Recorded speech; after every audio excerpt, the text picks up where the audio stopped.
Hello viewers, आपका स्वागत है इस चैनल में जिसका उद्देश्य है आपके इंग्लिश ग्रामर को इम्प्रूव करना। आर्टिकल के इस वीडियो सीरीज में हमने पिछले कुछ वीडियोज़ में दी का यूज सीखा है और इस वीडियो से हम लोग ओमिशन ऑफ आर्टिकल्स पढ़ना शुरू करेंगे, अर्थात वैसे कंडीशंस या वैसे नाउन्स जिनके आगे आर्टिकल का प्रयोग नहीं होता है, अर्थात ना ए एंड दी में से कुछ भी नहीं लगता है। तो हम इससे संबंधित पहला रूल देखते हैं जो आपके स्क्रीन पर है। दी का प्रयोग अनकाउंटेबल नाउन्स के पहले नहीं होता है, जिसे हम एग्जाम्पल से समझ सकते हैं। गोल्ड सोना जो एक अनकाउंटेबल नाउन है, इसे हम दी गोल्ड नहीं लिख सकते हैं। सिल्वर इसे दी सिल्वर नहीं लिख सकते हैं। इसी तरह से ऑनेस्टी उससे दी ऑनेस्टी नहीं लिख सकते हैं। इसे हम सेंटेंस से भी समझ सकते हैं। Honesty is the best policy, ईमानदारी सर्वोत्तम नीति है। यहाँ देखिए ऑनेस्टी जो अनकाउंटेबल नाउन है, इसके आगे दी का प्रयोग नहीं होगा। यदि हम लिखेंगे the honesty is the best policy तो सेंटेंस गलत होगा। इसी प्रकार हम एक एग्जाम्पल और भी देख सकते हैं। Gold is a precious metal, सोना कीमती धातु है। यहाँ देखिए गोल्ड अनकाउंटेबल नाउन है, इसके आगे दी नहीं लगा है। यदि हम दी लगाकर दी gold is a precious metal लिखेंगे तो यह सेंटेंस गलत होगा। तो हम यह जान गए कि अनकाउंटेबल नाउन के साथ दी का प्रयोग नहीं होता, लेकिन इसको ध्यान रखना है अनकाउंटेबल नाउन्स का प्रयोग पार्टिकुलर अर्थ में होने पर उसके आगे दी लगाया जाता है। इसे भी हम एग्जाम्पल से समझते हैं। The gold of Nepal is cheap, Nepal का सोना सस्ता है। अभी जो हमने एग्जाम्पल देखा gold is a precious metal, सोना कीमती धातु है, यह सभी सोना पे लागू होता है। लेकिन जब हम नेपाल का सोना इसे डिफिनिट किए कि कहाँ का सोना, नेपाल का सोना, इंडिया का सोना, साउथ अफ्रीका का सोना, तो जब ये पार्टिकुलर अर्थ में आया तो इस स्थिति में गोल्ड के आगे दी का प्रयोग होगा। और गोल्ड ही नहीं अनकाउंटेबल नाउन के आगे दी का लगेगा जब हम उसे पार्टिकुलर अर्थ में यूज करेंगे। इसे हम एक और एग्जाम्पल से समझते हैं। The water of this river is fresh, इस नदी का पानी ताज़ा है, साफ है या मीठा है। तो जब हम इस नदी का पानी मीठा है बोलेंगे तो वाटर के आगे दी का प्रयोग किए हैं। यहाँ इससे वाटर अनकाउंटेबल नाउन है, सामान्य रूप से हम वाटर के आगे दी का यूज नहीं कर सकते हैं, लेकिन पार्टिकुलर अर्थ में आया है तो यहाँ हम दी लगाए हैं। यदि दी हटा कर लिखेंगे तो इस स्थिति में यह सेंटेंस गलत हो जाएगा। अब हम अगले रूल पर चलते हैं जो आपके स्क्रीन पर है। दी का प्रयोग प्लूरल नाउन्स के पहले नहीं होता है। सामान्य रूप से जब प्लूरल नाउन हो तो उसके आगे हम दी नहीं लगाते हैं, जिससे हम एग्जाम्पल से समझ सकते हैं। स्टूडेंट्स आर इंडस्ट्रियस, छात्र मेहनती होते हैं।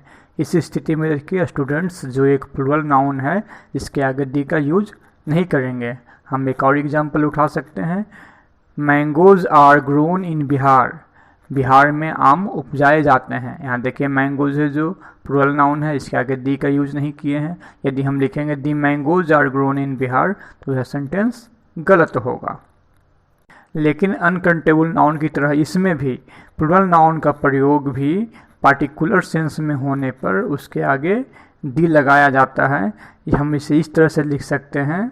The students of this school are intelligent, इस स्कूल के स्टूडेंट्स इंटेलिजेंट हैं। यहाँ देखिए स्टूडेंट्स के आगे दी का प्रयोग हुआ है क्योंकि उसे हमने पार्टिकुलर बनाया है, इस स्कूल के छात्र, तो यहाँ दी लगा है। इसी तरह से मैंगोज को भी हम पार्टिकुलर अगर बनाएंगे, the mangoes of Bihar are better than those of Uttar Pradesh, यानी बिहार के आम उत्तर प्रदेश के आमों से अच्छे होते हैं। तो मैंगोज के आगे देखिए यहाँ दी आया है।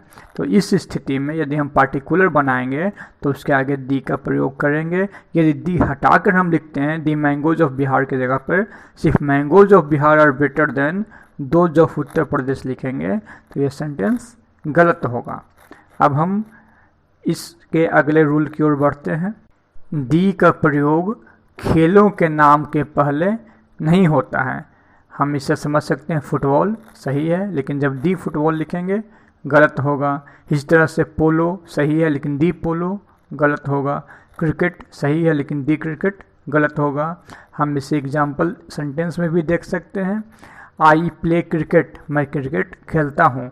यदि हम लिखेंगे आई प्ले दी क्रिकेट तो यह सेंटेंस गलत होगा। क्रिकेट के आगे दी का प्रयोग सामान्य अर्थ में नहीं होता, या क्रिकेट क्या खेलों के नाम के आगे दी का प्रयोग सामान्य अर्थ में नहीं होता है। लेकिन याद रखना है कि खेलों के नामों का प्रयोग पार्टिकुलर अर्थ में होने पर उसके आगे दी का प्रयोग होता है। जैसा कि हम एग्जाम्पल समझ सकते हैं, the cricket of Bihar is not good. Bihar का क्रिकेट ठीक नहीं है, अर्थात बिहार में क्रिकेट की स्थिति अच्छी नहीं है।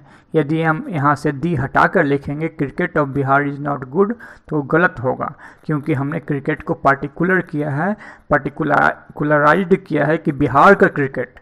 तो इस स्थिति में हम उसके आगे दी का प्रयोग करेंगे। अब हम अगले रूल की ओर चलते हैं। दी का प्रयोग डिजीजेज अर्थात बीमारियों के नाम के पहले नहीं होता है। जैसे डायबिटीज़ सही है, हम इसे दी डायबिटीज़ नहीं लिख सकते हैं। फीवर सही है, इसे दी फीवर नहीं लिख सकते हैं। कैंसर जो वर्ड है सही है, दी कैंसर नहीं लिख सकते हैं। हम इसे सेंटेंस पर भी देख सकते हैं। Cancer is a dangerous disease, cancer एक खतरनाक बीमारी है, यह सेंटेंस सही है। लेकिन यदि हम लिखेंगे the cancer is a dangerous disease तो यह गलत होगा। बीमारी के नाम के आगे दी का प्रयोग नहीं करेंगे। हम दूसरा एग्जाम्पल भी लिख सकते हैं।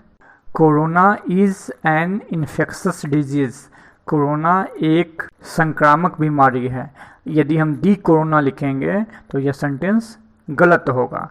लेकिन हमें इसमें एक और याद रखना है कि मम्प्स, मिजल्स, प्लेग और फ्लू इसका प्रयोग दी के साथ भी होता है और बिना दी का भी होता है। दोनों स्थितियों में यह बीमारियों के चारों बीमारी जो हैं इनके नाम सही हैं।